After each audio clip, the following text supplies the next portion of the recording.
नमस्कार, विदर्भ की बात वीकेबी न्यूज के दोपहर के प्राइम टाइम में आपका स्वागत है। तो अब रुक करते हैं आज की हेडलाइंस पर।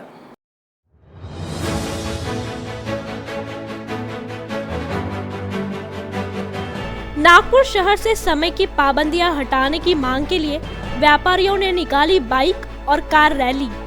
हिस्लॉप कॉलेज से निकली रैली।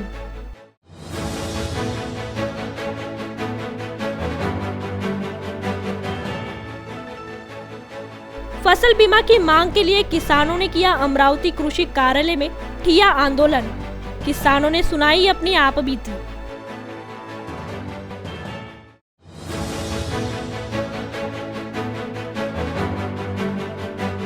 और नागपुर शहर में बढ़ रहे अपराधों में बाल अपराधियों की संख्या में वृद्धि। गंभीर अपराधों में 100 से अधिक बाल अपराधी आए सामने।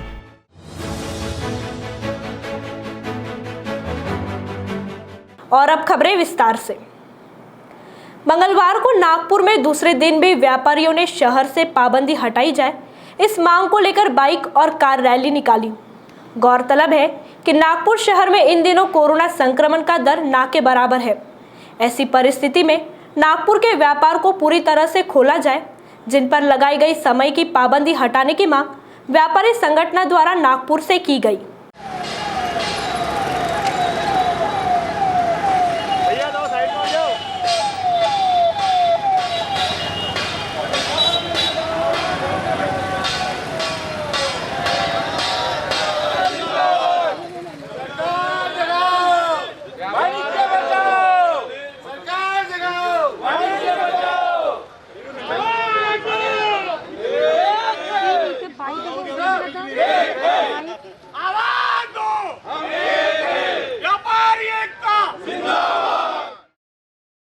सोमवार को व्यापारी संगठनों द्वारा सरकार जगाओ व्यापार बचाओ का नारा नागपुर में दिया गया था, जिसमें हर क्षेत्र से जुड़े व्यापारियों ने इस प्रदर्शन को कामयाब बनाया। उसी तर्ज पर मंगलवार को फिर सरकार जगाओ और व्यापार बचाओ का नारा देते हुए व्यापारियों ने सरकार और प्रशासन की नींद खोलने की कोशिश की है।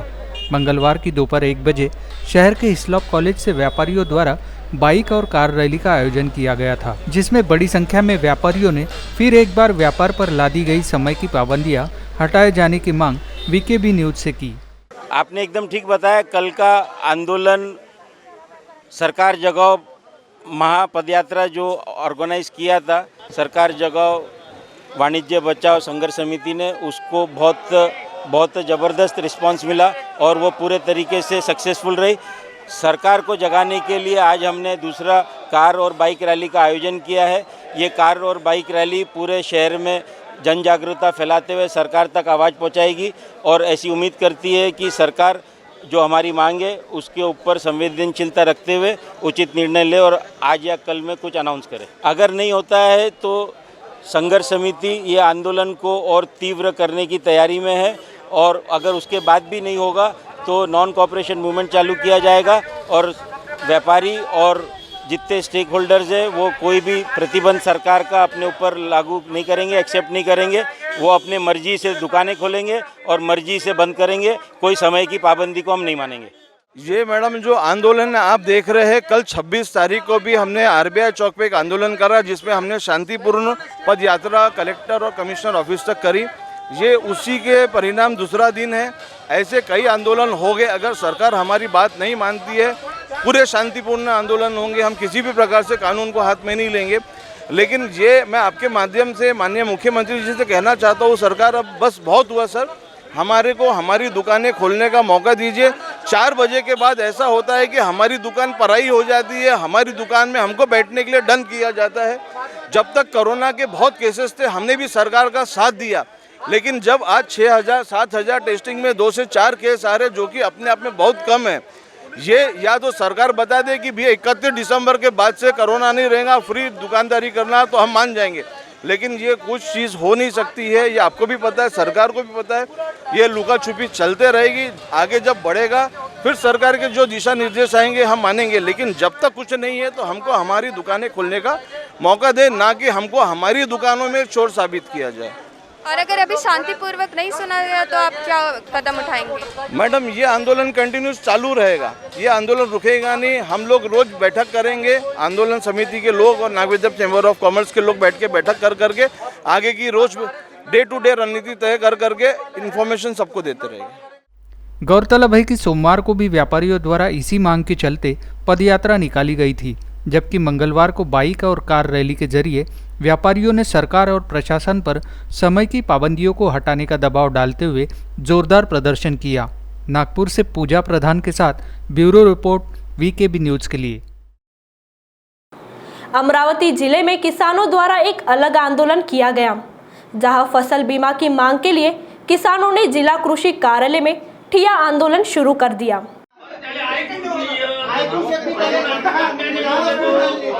ठाकरेनं मागच्या वर्षी याच्यात अशोकराव ठाकरेचं नाव आहे. अशोकराव ठाकरे माणूस दिवसभर टाळा वाजवणारा मंजुनाथ माणूस राहते. अशोक ठाकरे भेटला का कापूस तोडणी? त्याला ऐकूच नाही येत ना. चना बोलला त्या माणसानं मागच्या वर्षी. काहीच नाही झालं त्याला. रॅन्डम मध्ये नाव आहे म्हणजे आता काय. अमरावती जिले के कृषि कार्यालय में किसानों को आखिरकार अपनी फसल बीमा के लिए ठिया आंदोलन करने पर विवश होना पड़ा। मिली जानकारी के मुताबिक पिछले वर्ष किसानों ने 1000 रुपये देकर कपास और सोयाबीन की फसल का बीमा निकाला था, जहां पिछले दिनों हुई मूसलाधार बारिश उनकी फसल का नुकसान हो गया था। लेकिन अब तक बीमा कंपनियों द्वारा किसानों को बीमे की रकम नहीं मिली। इसी बात से संतप्त किसानों ने जिले के कृषि कार्यालय में ठिया आंदोलन शुरू कर मांग पूरी नहीं होने पर आत्महत्या का इशारा दिया है।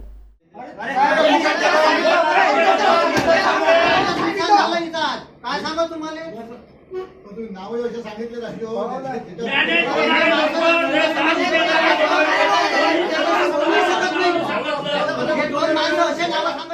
दर्यापूर तालुक्याला विमा मिळते. अचलपूर चांदूर बाजार जे जिथं सोट्यावाले आमदार आहेत त्याला मिळते. आमच्या अंजनगाव तालुक्याला कोणी वाली नाही आहे तर आम्हाला विमा नाही आहे. आता आम्ही इथून विमा घेतल्याशिवाय जाऊ नये. आखरी निर्णय, इथूनच नाही जाऊ आम्ही. आता हे केलेला आहे सर्वे, ह्या मॅनेज केलेल्या लोकांनी बादचा त्याच्या शेतात सोयाबीन नसतानाही त्याच्या शेतातला सर्वे आहे. बोलावा इथंच बोलावा. त्या हे कंपनीवाल्यानं हे दारूच्या बारवर बसून या सर्वे केलेला आहे. हे रॅन्डम पद्धती, उमराटा पद्धती काय आहे लावलेला आहे? काहीच नाही लावलेला आहे. यानं दारूच्या बारवर सर्वे केलेला आहे या कंपनीवाल्याला. या कंपनीवाल्यावरच आमचा दावा आहे. नागपुर जिले में बाल अपराधियों की संख्या लगातार बढ़ रही है, वह भी गंभीर अपराधों में। हर साल 100 से अधिक बाल अपराधी सामने आ रहे हैं। हत्या से लेकर हत्या के प्रयास तक के मामले बाल अपराधियों पर दर्ज हो रहे हैं। ये तो दर्ज आंकड़े हैं, बहुत मामले ऐसे होते हैं जिनमें रिपोर्ट नहीं हो पाती। ऐसे भी उन मामलों में बाल अपराधियों की संलिप्तता से इनकार नहीं किया जा सकता। चोरी, झगड़ा, मारपीट, शराबखोरी, यौन उत्पीड़न, हत्या, हत्या का प्रयास, धोखाधड़ी, दुष्कर्म, बेईमानी, जालसाजी, आवारागर्दी, तोड़फोड़, छेड़खानी आदि जैसे मामलों में उनकी संलिप्तता बढ़ रही है। बाल आरोपियों में 14 से 16 वर्ष के किशोर ज़्यादा मिले हैं। बाल आरोपियों में आगे आने की होड़ को लेकर विशेषज्ञों का कहना है कि 4% बच्चों में जन्म से ही एंटी सोशल पर्सनैलिटी डिसऑर्डर होता है। ऐसे बच्चे बचपन से ही छोटी छोटी चोरी करने और झूठ बोलने के आदी होते हैं। बच्चा होने के कारण परिजन उन्हें नादान समझते हैं। आगे चलकर यह बच्चे नशा करना, चोरी करना और अपराध करना सीख जाते हैं। इसके बाद वे अपने जैसे लोगों की तलाश कर उनकी गैंग तैयार कर या बड़े अपराधियों से जुड़कर अपराध करने लगते हैं। महाराष्ट्र में बाढ़ जैसी परिस्थिति का सामना करने के लिए राज्य सरकार सक्षम है, जिस पर राजनीति नहीं होनी चाहिए। केंद्र सरकार की भी जिम्मेदारी है कि महाराष्ट्र में आए इस संकट के लिए केंद्र मदद करे, जबकि मुख्यमंत्री उद्धव ठाकरे की बात केंद्र से चल रही है, ये कहना है शिवसेना सांसद संजय राउत का, जो मंगलवार को मीडिया से बातचीत करते हुए बोल रहे थे। ये एक नियम है कि जब बचाव कार्य शुरू रहता है तो वहाँ डिस्टर्बेंस नहीं होना चाहिए, चाहे पॉलिटिकल हो या चाहे और कोई। और आपको पता होगा जब ये 26/11 का हमला हुआ था ताज, तो माननीय मुख्यमंत्री विलासराव देशमुख गए थे, उनके साथ उनके कुछ और भी लोग थे, तब उनको पद से हटना पड़ा था। वहाँ डिस्टर्बेंस होता है बचाव कार्य में, तो थोड़ा अब अपने आप को राजनेताओं ने कंट्रोल रखना चाहिए, अपने आप पर नियंत्रण रखना चाहिए, इतना ही मैं कहूँगा, बाकी कुछ नहीं। केंद्र सरकार की तरफ से पहले मदद मिलेगी, राज्य सरकार इस तरह के बयान आ रहे हैं। देखिए, राज्य सरकार सक्षम है, लेकिन केंद्र सरकार की भी अपनी जिम्मेदारी होती है, और हमें विश्वास है केंद्र का और महाराष्ट्र का एक समन्वय चल रहा है, कोऑर्डिनेशन चल रहा है। मुख्यमंत्री खुद बात कर रहे हैं, और कुछ कम ज़्यादा हो गया तो लीडर ऑफ अपोजिशन है, वो भी बात करेंगे। केंद्र में अपने इतने मंत्री बैठे हैं, वो भी बात करेंगे। ये कोई पॉलिटिकल क्रेडिट या राजकीय श्रेयवाद का, राजनीतिक श्रेयवाद की लड़ाई नहीं है हमारे लिए। हमारे लिए महाराष्ट्र को फिर एक बार उस संकट से उभारने की बात हम करते हैं, तो हम ये श्रेयवाद की लड़ाई नहीं करेंगे। नहीं, घर तो म्हाडा ही बनाएंगी, महाराष्ट्र सरकार बनाएंगी। अगर केंद्र की तरफ से कोई योजना आती है तो ज़रूर सरकार विचार करेगी। कोणी जाऊ बघा की एक देशभरामध्ये, जगभरामध्ये जेव्हा अशा प्रकारच्या दुर्घटना घडतात तेव्हा तिथे सगळ्यात आधी जे बचाव कार्य सुरू होतं त्याच्यामध्ये कोणत्याही प्रकारचे अडथळे येऊ नयेत बचाव कार्यामध्ये, हा एक नियम आहे जगभरात। पण महाराष्ट्रामध्ये सुद्धा जर अशा काही दुर्घटना घडत आहेत तेव्हा शक्यतो आरोप प्रत्यारोप करणं, राजकीय दौरे करणं, तिथे जाऊन अधिकाऱ्यांवरती आरोप करणं, हल्ले करणं अधिकाऱ्यांवरती, हे प्रकार थांबले पाहिजेत। प्रत्येकजण मनापासून एक मनामध्ये वेदना घेऊन बचाव कार्य करतो आहे। मग अधिकारी असतील, प्रशासन असतील, सरकार असेल, इतर पक्षाचे लोक असतील। अब बुल्ढाना से ऐसी एक खबर जो हर किसी को झकझोर के रख देगी। जिन माँ बाप ने पूरे जीवन भर जिस बच्चे को पाला पोसा और काबिल बनाया, उस बच्चे ने माँ बाप का साथ उस समय छोड़ दिया जब माँ बाप को उसकी सबसे ज़्यादा ज़रूरत थी। आज वो वृद्ध दंपति दर दर भटक रहे हैं। देखते हैं मानवीय संवेदनाओं से भरी एक ऐसी कहानी जो हमें सोचने पर विवश करती है।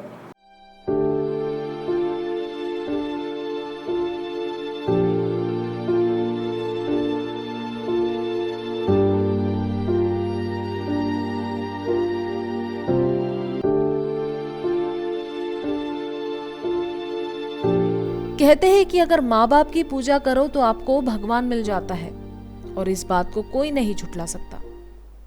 बच्चा जब पैदा होता है तो उसकी परवरिश से लेकर उसे काबिल बनाने तक माँ बाप अपना सब कुछ न्यौछावर कर देते हैं कि वो उनके बुढ़ापे का सहारा बनेगा। लेकिन कुछ बच्चे इतने स्वार्थी होते हैं कि वो अपने माँ बाप को दर दर की ठोकर खाने के लिए बेहाल छोड़ देते हैं, और ऐसा ही कुछ हो रहा है इन फल के वृद्ध दंपति के साथ।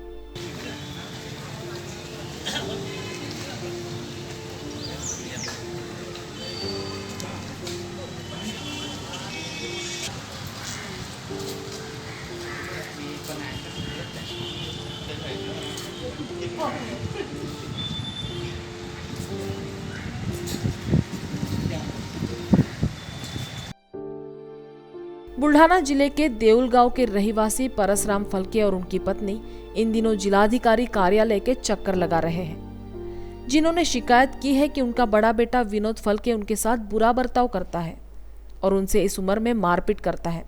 उसके अलावा उनका लड़का उनको मानसिक पीड़ा भी देता है। और जब इस वृद्ध माता पिता ने बेटे को समझाने की कोशिश की तो इन दोनों को बेटे ने घर से बाहर निकाल दिया। बारिश के दिन है, ऐसे में जाए तो जाए कहाँ। इसलिए अपने बेटे की शिकायत लेकर ये वृद्ध बेसहारा दंपति बुल्ढाना जिलाधिकारी कार्यालय पहुंचा हुआ था।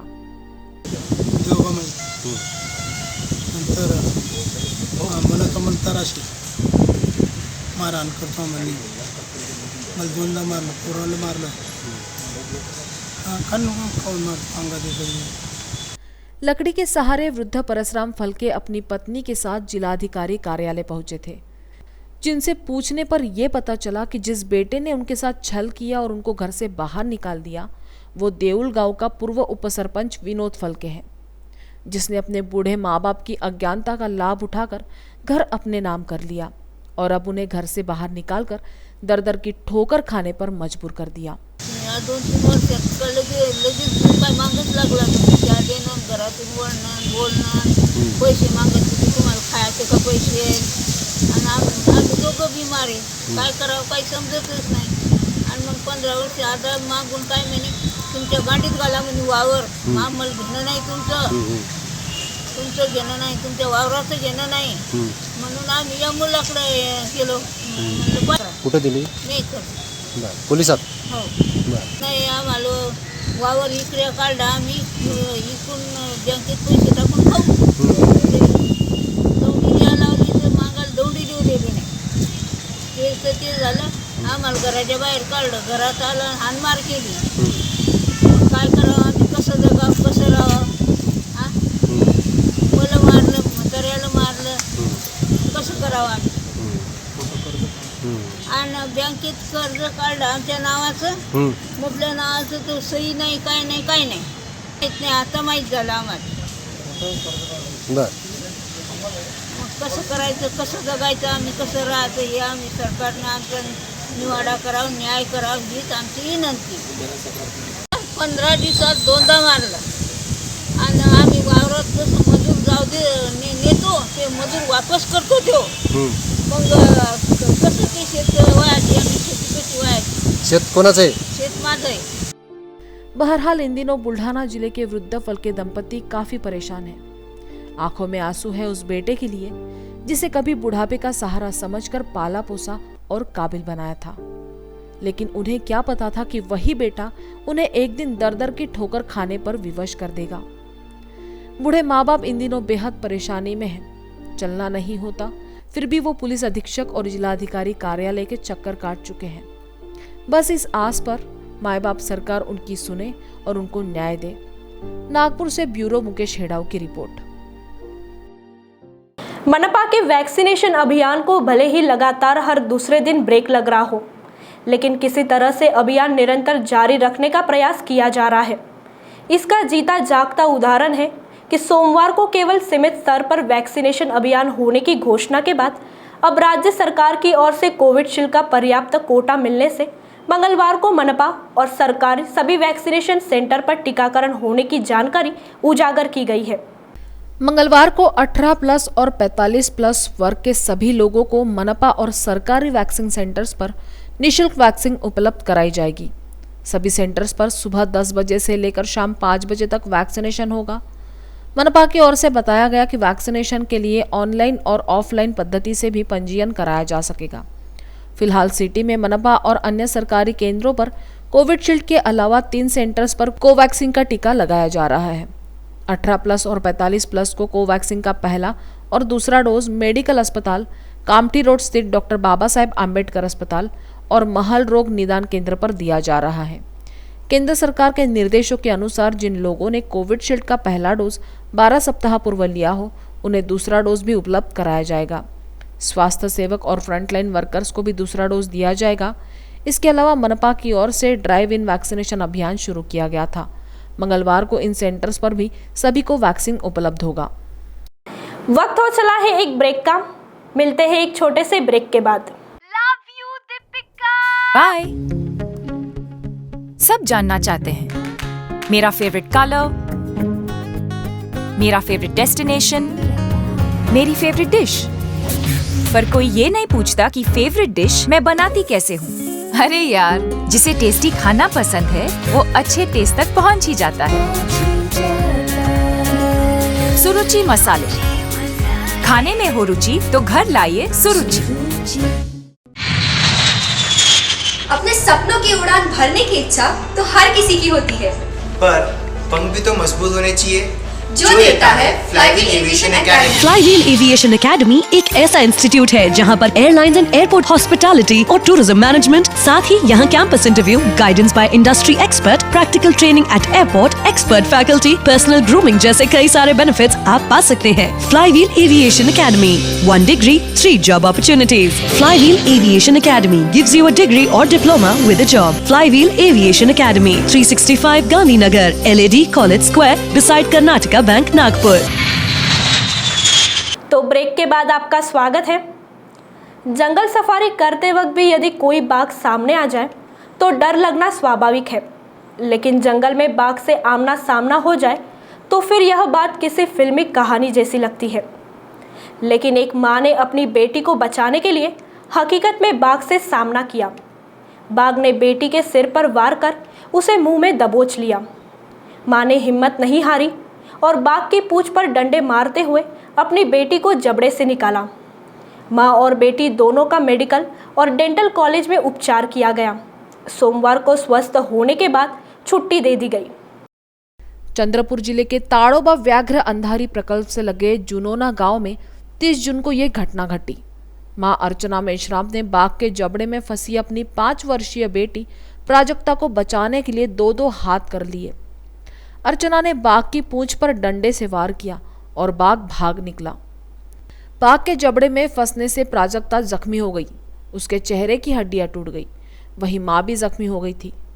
दोनों को मेडिकल में भर्ती किया गया, लेकिन बच्ची के चेहरे पर गहरा मार होने से उसे डेंटल अस्पताल में भर्ती किया गया। उस पर 11 दिनों तक उपचार जारी रहा। डेंटल के डॉक्टर अभय दातारकर सहित doctor Shweta Kamle, doctor Pallavi Meshram, doctor Surendra Dawre, doctor Archana Deshpande, doctor Vandana Gadwe ने इलाज किया। वहीं नर्सिंग स्टाफ की आशा राठौड़, मिलिंद रामटेके, विनोद पांताव ने, प्रभु सोनटक्के, गायत्री बघेल ने बालिका की देखभाल की। सोमवार को स्वस्थ होने के बाद प्राजक्ता को छुट्टी दी गई। इस अवसर पर डेंटल के अधिष्ठाता डॉक्टर मंगेश फडनाइक, डॉक्टर वसुंधरा फड, डॉक्टर वैभव कारेमोरे की उपस्थिति में अर्चना का सत्कार भी किया गया। नागपुर में नई मंगलवारी में स्थित तालाब के सौंदर्यीकरण की मांग को लेकर आम आदमी पार्टी द्वारा प्रदर्शन किया गया। यह आंदोलन उत्तर नागपुर आम आदमी पार्टी के संगठन मंत्री प्रदीप पौनीकर और विजय नंदनवार के नेतृत्व में किया गया। अभी तो यह अंगड़ाई है, आगे और लड़ाई है। अभी तो यह अंगड़ाई है, आगे और लड़ाई है। आरोग्य आमच्या हक्काचे, नाही कुणाच्या बापाचे। आरोग्य आमच्या हक्काचे, नाही कुणाच्या बापाचे। नागपूर महानगरपालिका। हा जो तलाव आहे हा पुरातन तलाव आहे। या तलावामध्ये जे गडरचं पाणी आहे आणि जो केरकचरा आहे यामुळे हा तलाव अतिशय दूषित झालेला आहे। त्यामुळे येथील जे परिसरातील नागरिक आहे या नागरिकांना राहणं नकोसं झालेलं आहे। कारण जेव्हा पाऊस येतो तेव्हा या पावसामध्ये हा तलाव पूर्ण बुजून लोकांच्या घरामध्ये ते घाणेरडं पाणी साचून जातात। त्या लोकांना ते पाणी काढावं लागते आणि यामुळे या परिसरातील नागरिकांमध्ये हैजा, मलेरिया, डेंग्यू असे जीवघेणे आजार पसरत आहे। महानगरपालिका काय हे इथे काय झोपेचा सोंग घेत आहे। अनेक वर्षापासून या संदर्भात येथील स्थानिक रहिवाशांनी नागरिकांनी निवेदनं दिलीत, परंतु त्याला केल्याची टोपली दाखवली। सचिव, आप देख ही रहे होंगे कि अभी तक के अपने प्रदीप पोनीकर जी और अपने नंदनवार गुरु जी ने जो भी बताया है तो उसके ऊपर मैं भी सहमत हूँ और बाकी के लोग भी सहमत है। इसके पहले इतने नगर सेवक आए, उन्होंने कुछ किए नहीं, सब आश्वासन देते रहते कि मैं ये करूँगा, ये वगैरह वगैरह ऐसे वगैरह, लेकिन करते कुछ नहीं। लेकिन आज की स्थिति में हमको मैदान में उतरना पड़ा। अगर आज हमारी बात इन्होंने, अगर हमारी मांगे अगर इन्होंने सुने नहीं तो आगे इससे भी कदम बड़ा उठाना पड़ेगा हमको। शहर के अनेक व्यापारिक क्षेत्रों में होने वाली ट्रैफिक जाम की स्थिति पर चिंता जताते हुए हाईकोर्ट की ओर से ट्रैफिक मैनेजमेंट के लिए उचित प्लान तैयार करने के आदेश जारी किए थे, जिसके अनुसार अब विशेष रूप से सड़कों के किनारे बेतरतीब तरीके से पार्क होने वाले वाहनों पर नकेल कसने का इंतजाम किया जा चुका है। पुलिस विभाग के पास आधुनिक टोइंग वैन नहीं होने के कारण अब निजी कंपनी को इसकी जिम्मेदारी सौंपी जाएगी, जिसके लिए कंपनी का भी चयन किया जा चुका है। कंपनी के साथ समझौता करने की प्रक्रिया अंतिम चरणों में है, जिससे जल्द ही इस प्रक्रिया की शुरुआत होगी। सड़कों के किनारे अवैध रूप से खड़े वाहनों को अब टोइंग वैन ले जाएगी, जिसके बाद संबंधित से जुर्माना वसूलने का काम होगा। 2 पहिया वाहनों पर होने वाली कार्रवाई के आधार पर ही 4 पहिया वाहनों पर भी कार्रवाई होगी। शहर के ट्रैफिक मैनेजमेंट के संदर्भ में मनपा मुख्यालय में मनपा आयुक्त राधाकृष्णन बी द्वारा अधिकारियों की बैठक ली गई। चर्चा के दौरान आयुक्त ने कहा कि शहर की ट्रैफिक व्यवस्था को लेकर जहां भी कार्य किए जा रहे हैं उसे तुरंत और निर्धारित समयावधि में पूरा किया जाना चाहिए। संबंधित विभाग ने विशेष ध्यान देकर इसे पूरा करना चाहिए। जो भी वाहन सड़कों के किनारे अनधिकृत रूप से पार्क होते हैं उनके खिलाफ मोटर व्हीकल एक्ट के अनुसार कार्रवाई होनी चाहिए। चर्चा के दौरान बताया गया कि टोइंग वैन को लेकर कंपनी के साथ जल्द ही समझौते पर हस्ताक्षर होंगे। मनपा आयुक्त ने इसे जल्द अंतिम रूप देने के निर्देश दिए। आयुक्त ने कहा कि सिग्नल पर ट्रैफिक पुलिस की नियुक्ति की जाती है। मनपा की ओर से जोनल स्तर पर सिग्नल की देखभाल होती है, लेकिन निकट भविष्य में आधुनिक पद्धति से सिग्नल पर नियंत्रण करने की उपाय योजना तैयार की जानी चाहिए। इसके लिए पुलिस आयुक्त के साथ बैठक करने की जानकारी भी उन्होंने दी। मध्य रेल जोन के रेलवे सुरक्षा बल में महानिरीक्षक बनने के बाद अजय सादानी सोमवार को पहली बार नागपुर स्टेशन के निरीक्षण दौरे पर आए। इस दौरान उन्हें अजनी रिजर्व लाइन में सुरक्षा सम्मेलन में भी हिस्सा लेना था, जिससे मध्य रेल नागपुर मंडल के तैनात सुरक्षा कर्मियों की परेशानी सुननी थी। लेकिन आईजी सादानी इस सम्मेलन से ही कन्नी काट गए। इससे उन आरपीएफ कर्मियों को बेहद निराशा हुई जो अपनी परेशानियां बताकर राहत की उम्मीद कर रहे थे। आईजी सादानी ने सुबह 6:30 बजे सबसे पहले गार्ड ऑफ ऑनर लिया और परेड देखी। इसके बाद उन्हें सुरक्षा सम्मेलन में शामिल होना था। हॉल में कुर्सियां, टेबल आदि लगाकर पूरी तैयारी कर ली गई थी। नागपुर मंडल के विभिन्न पोस्ट से आए आरपीएफ कर्मी भी लिखित और मौखिक रूप से अपनी परेशानी बताने को आतुर थे, लेकिन आईजी हॉल में पहुंचे ही नहीं। उन्होंने मैदान पर ही विभिन्न अधिकारियों की परेड करवा दी और सीधे स्टेशन के लिए निकल गए। उल्लेखनीय है कि इन दिनों मध्य रेल जोन की आरपीएफ मुख्य तौर पर ट्रांसफर मुख्य मुद्दा बना हुआ है। 2020 में स्थानांतरित किए गए हजारों कांस्टेबल, एएसआई और एपीआई परेशान हैं। पूर्व महानिदेशक अरुण कुमार द्वारा निर्देशिका 32 को हथियार बनाकर देश भर में आरपीएफ विभाग में थोक में ट्रांसफर किए थे। अकेले मुंबई जोन में 1066 आरपीएफ कर्मियों और अधिकारियों की अदला बदली हो गई थी। नागपुर मंडल से 150 आरपीएफ कर्मी मुंबई भेजे गए, जबकि मुंबई से 600 को अन्य डिवीजनों में भेजा गया है। कोरोना संकट के काल में शासकीय वैद्यकीय महाविद्यालय व अस्पताल ने मरीजों के उपचार में महत्वपूर्ण भूमिका अदा की।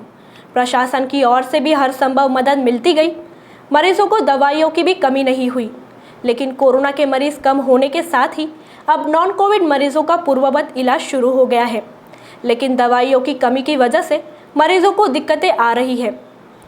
इस संबंध में निवासी डॉक्टर के संगठन मार्ड ने अधिष्ठाता को पत्र लिखकर दवाइयों की सूची दी है। साथ ही प्रशासन के विरोध में प्रदर्शन करने की भी तैयारी दिखाई है। मार्ड अध्यक्ष डॉक्टर सजल बंसल और महासचिव डॉक्टर आदर्श कनकम ने बताया कि मेडिकल में दवाइयों की कमी बनी हुई है।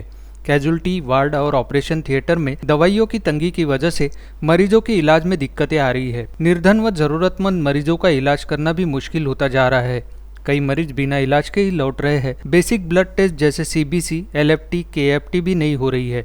मरीजों को निजी लैब में भेजा जा रहा है। मेडिकल में जो दवाइयाँ उपलब्ध नहीं है उनमें आईवी सेट, नॉर्मल, सलाइन, इंट्राकैथ सहित करीब 30 तरह की इंजेक्शन नहीं है। मार्ड की ओर से वैद्यकीय शिक्षा व अनुसंधान संचालक वैद्यकीय शिक्षा सचिव को भी पत्र भेजा गया है। मार्ड का कहना है कि दवाइयाँ नहीं होने से निर्धन मरीज बिना इलाज कराए लौट रहे हैं। साथ ही मरीजों व उनके परिजनों की शिकायतों का सामना निवासी डॉक्टरों को ही करना पड़ता है। यदि मामूली दवाइयाँ भी नहीं होगी तो इलाज कैसे किया जा सकेगा। इस संबंध में जल्द से जल्द ध्यान देने की मांग की गई है। शहर में बिजली बिल जमा करने का दबाव बनाने के लिए ग्राहकों के मीटर कनेक्शन काटने की कार्रवाई महावितरण द्वारा जारी है। लॉकडाउन और कोरोना के कारण आम नागरिकों, व्यापारियों की आर्थिक हालत खस्ता है। पहले ही सभी वर्ग परेशान चल रहा है, उस पर महावितरण नागरिकों पर कार्रवाई कर परेशान कर रही है। राका शहर अध्यक्ष दुनेश्वर पेटे के नेतृत्व में कार्यकर्ताओं ने महावितरण के गड्डी गोदाम स्थित कार्यालय में अधीक्षक अभियंता अमित परांजपे का घेराव कर ग्राहकों को परेशान नहीं करते हुए सुविधा व सहूलियत देने की मांग की। राका द्वारा मांग की गई है कि व्यापारियों, उद्योगों को बिजली में छूट दी जाए। साथ ही नागरिकों को भी दिल्ली सरकार की तर्ज पर बिजली बिल में छूट दी जाए। बिजली में जो विविध प्रकार के चार्ज, टैक्स, शुल्क लगाए जा रहे हैं उसकी समीक्षा कर चार्ज कम करने की मांग भी की गई। कलमना से बेसा हाई टेंशन लाइन का अंडरग्राउंड करने, भरतवाड़ा स्थित नवकन्या नगर के समीप बिजली के पोल लगाने का कार्य जल्द शुरू करने की मांग भी की गई। पेठे ने कहा कि बकाया बिजली बिल में लगाई गई पेनल्टी कोविड काल के मद्देनजर माफ किया जाए। इस दौरान लक्ष्मी सावरकर, शैलेंद्र तिवारी, रमन ठौकर, रिजवान अंसारी, शैलेश पांडे, महेंद्र भांगे, सुखदेव वंजारी, सुनील लांजेवार, सैयद फजलुल्लाह, नूतन रेवतकर, सतीश इटकेलवार, संतोष सिंह, राजेश माटे, रविनीश पांडे, शिव भेंडे, पुरुषोत्तम वाड़ीघर सहित बड़ी संख्या में कार्यकर्ता शामिल थे। तो दोपहर के प्राइम टाइम न्यूज़ में अभी इतना ही। आपसे फिर मुलाकात होगी, तब तक बने रहिए वीकेबी न्यूज़ के साथ। नमस्कार।